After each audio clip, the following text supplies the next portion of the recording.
Halo,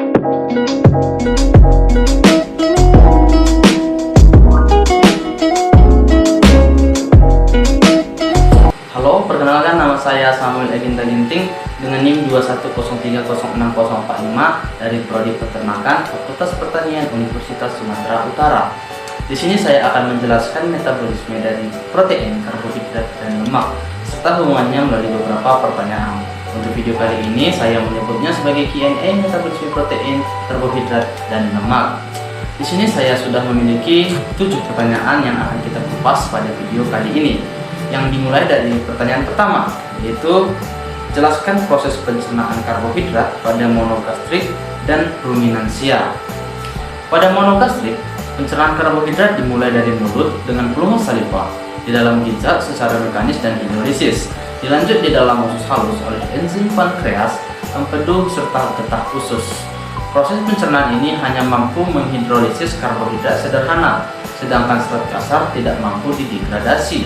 Oleh karena itu, sebagian serat kasar lewat dari organ pencernaan utama masuk ke organ bagian akhir saluran pencernaan, atau kita sering sebut dengan cecum, rectum, dan kolon.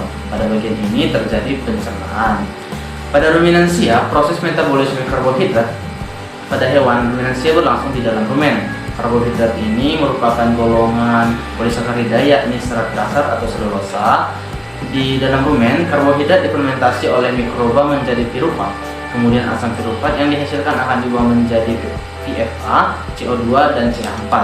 Kemudian kita lanjutlah ke pertanyaan kedua, yaitu jelaskan proses metabolisme karbohidrat di dalam hati dari produk awal dan produk akhir.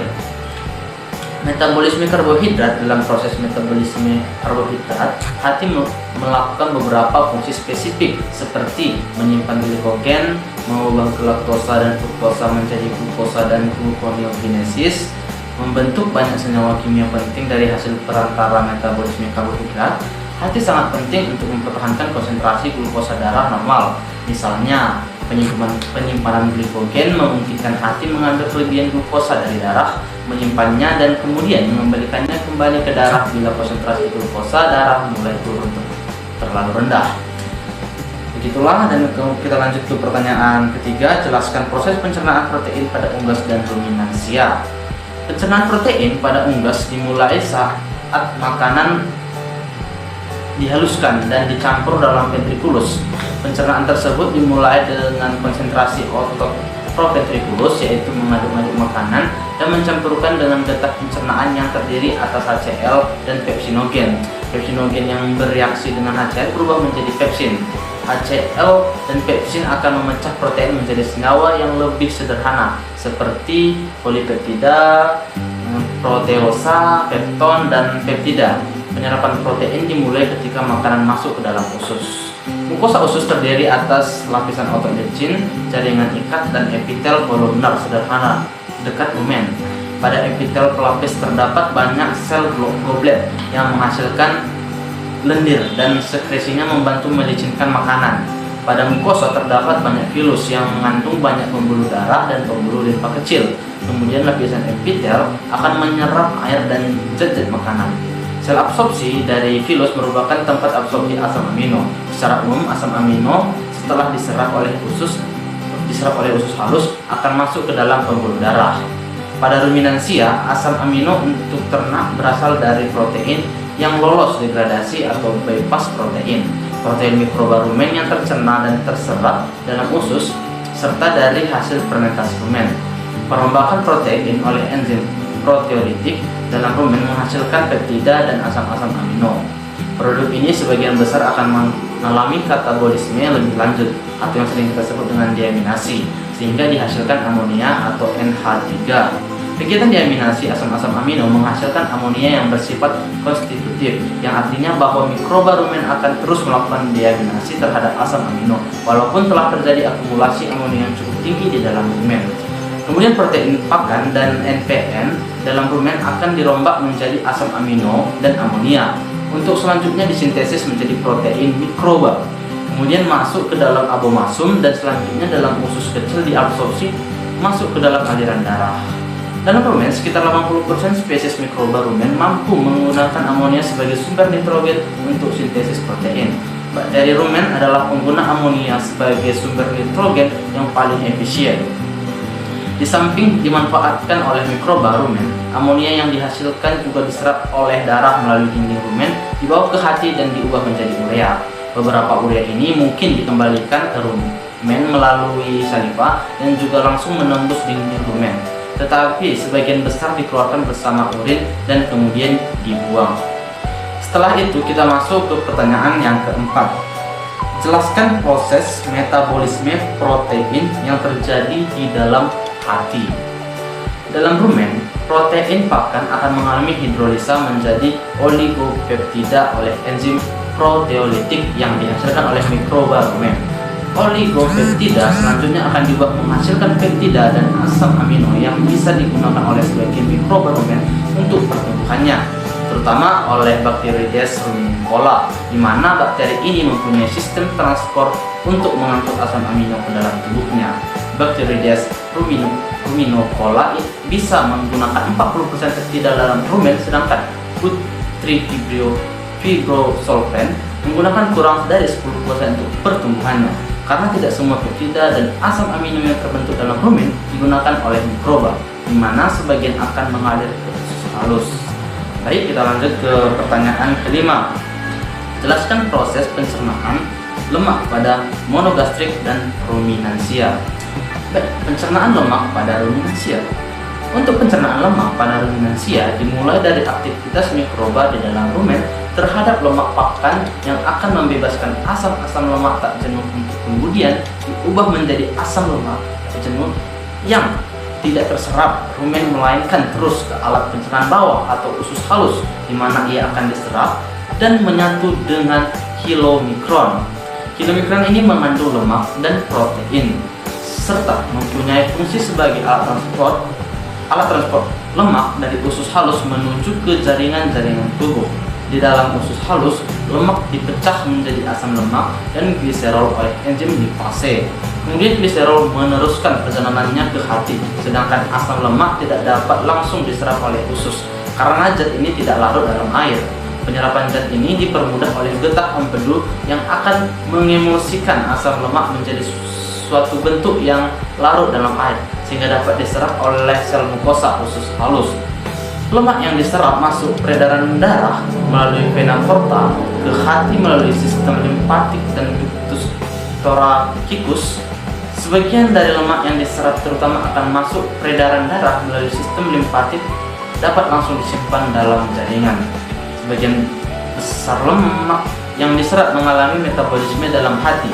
Di sini tersedia suatu mekanisme yang mengangkut lemak dari hati menuju ke jaringan-jaringan. Pencernaan lemak pada hewan monogastrik atau lambung tunggal, sebagian besar lemak dalam pakan adalah trigliserida, sedangkan selebihnya adalah fosfolipid dan kolesterol. Saat lemak masuk ke dalam duodenum, maka mukosa duodenum akan menghasilkan hormon enterogastrik yang menghambat sekresi getah pencernaan dan memperlambat proses pengadukan. Lemak yang diemulsikan oleh garam empedu dirombak oleh esterase yang memecah ikatan ester antara asam lemak dengan gliserol. Garam-garam empedu mengemulsikan butir-butir lemak menjadi butir-butir yang lebih kecil, kemudian dipecah oleh enzim lipase pankreatik menjadi digliserida, monogliserida, asam lemak bebas dan gliserol. Penyerapan lemak dilakukan dengan kombinasikan dengan garam empedu. Garam empedu dibebaskan dalam sel mukosa dan dipergunakan asam lemak dan gliserol untuk bersenyawa dengan fosfat untuk membentuk fosfolipid. Fosfolipid distabilisasi dengan protein dan dilepaskan dalam sistem getah bening sebagai globul-globul kecil yang disebut kilomikron yang kemudian dibawa ke aliran darah. Sekian, dan kita lanjut ke pertanyaan ke-6, yaitu jelaskan proses metabolisme lemak di dalam hati. Oke. Proses yang pertama adalah hidrolisis atau lipolisis. Pada proses ini lemak akan diputuskan ikatan dengan ester trigliserida, fosfolipid, dan glikolipid yang dilakukan oleh bakteri rumen. Pada proses ini dihasilkan asam lemak, gliserol, dan galaktosa. Hasil tersebut siap di metabolisme secara lanjut. Asam lemak tak jenuh akan dijumpai juga pada proses ini. Asam lemak tak jenuh atau linoleat dan linolenat akan dipisah dari asam lemak gliserol, dan galaktosa. Setelah dipisah, asam lemak jenuh tersebut akan diubah menjadi PFA. Selanjutnya, bakteri atau anaerobic glycolytic digunakan untuk hidrolisis trigliserida. Bakteri trigliopigosulfat digunakan untuk menghidrolisis fosfolipid dan glikolipid. Beberapa faktor dapat mempengaruhi proses hidrolisis pada rumen, di antaranya level lemak, pH, dan ionophon bakteri rendah. Proses kedua adalah hidrogenasi atau dihidrogenasi. Proses ini terjadi pada asam lemak tak jenuh. Hasil proses hidrolisis dalam rumen terjadi isomerisasi dari ikatan cis menjadi trans. Isomerisasi menyebabkan pengurangan asam lemak tak jenuh. Biohidrogenasi menyebabkan lemak esensial rusak, namun ternak tidak mengalami defisiensi.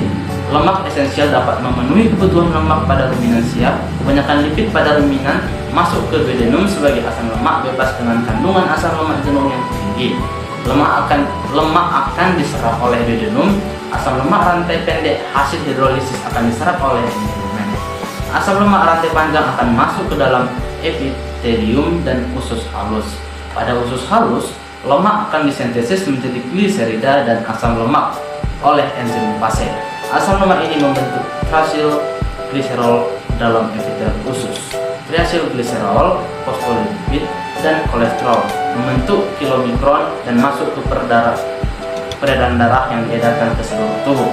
Oke, sekarang kita masuk ke pertanyaan penutup atau pertanyaan ketujuh. Jelaskan hubungan antara proses metabolisme karbohidrat, metabolisme lemak, dan metabolisme protein yang terjadi di dalam tubuh, baik unggas maupun ruminansia. Keterkaitannya yaitu metabolisme karbohidrat dengan metabolisme lemak adalah hasil akhir pencernaan lemak akan memasuki jalur metabolisme karbohidrat, dengan itu akan terjadi reaksi antara glukosa dan piruvat. Sementara itu, hasil akhir pencernaan lemak yang berupa asam lemak akan mengalami beta oksidasi menjadi unit-unit yang terdiri atas 2 karbon. Setiap 2 karbon akan mengikat satu molekul koenzim A kemudian menjadi molekul asetilkoenzim A yang dapat masuk ke dalam jalur metabolisme karbohidrat. Asetilkoenzim A yang berasal dari beta oksidasi akan disintesis kembali menjadi komponen lemak. Karbohidrat pun jika berlebih akan diubah menjadi lemak yang disimpan di jaringan lemak di bawah kulit atau sering kita sebut dengan jaringan adiposa. Keterkaitan metabolisme karbohidrat dengan metabolisme protein akan mengalami 3 cara, yaitu yang pertama, asam amino akan diubah menjadi piruvat dan kemudian memasuki jalur metabolisme karbohidrat. Yang kedua, asam amino ketogenik diubah menjadi asetilkoenzim A yang dapat memasuki jalur metabolisme lemak. Yang ketiga, asam amino non-glukogenik dan non-ketogenik dideaminasi dan langsung memasuki siklus Krebs. Melalui ketiga cara tersebut, akhirnya asam amino dapat menghasilkan energi dalam bentuk ATP, karbon dioksida atau CO2, dan air atau H2O, seperti halnya karbohidrat. Oke, kita sudah menjawab 7 pertanyaan mengenai metabolisme dari protein, karbohidrat, dan lemak, serta hubungannya melalui beberapa pertanyaan telah tersedia atau Q&A yang kita pada video kali ini. Sekian Q&A pada video kali ini. Semoga video ini bisa menambah pengetahuan kita semua. Untuk mengakhiri video kali ini, saya mengucapkan terima kasih dan sampai jumpa di video kita selanjutnya. Terima kasih.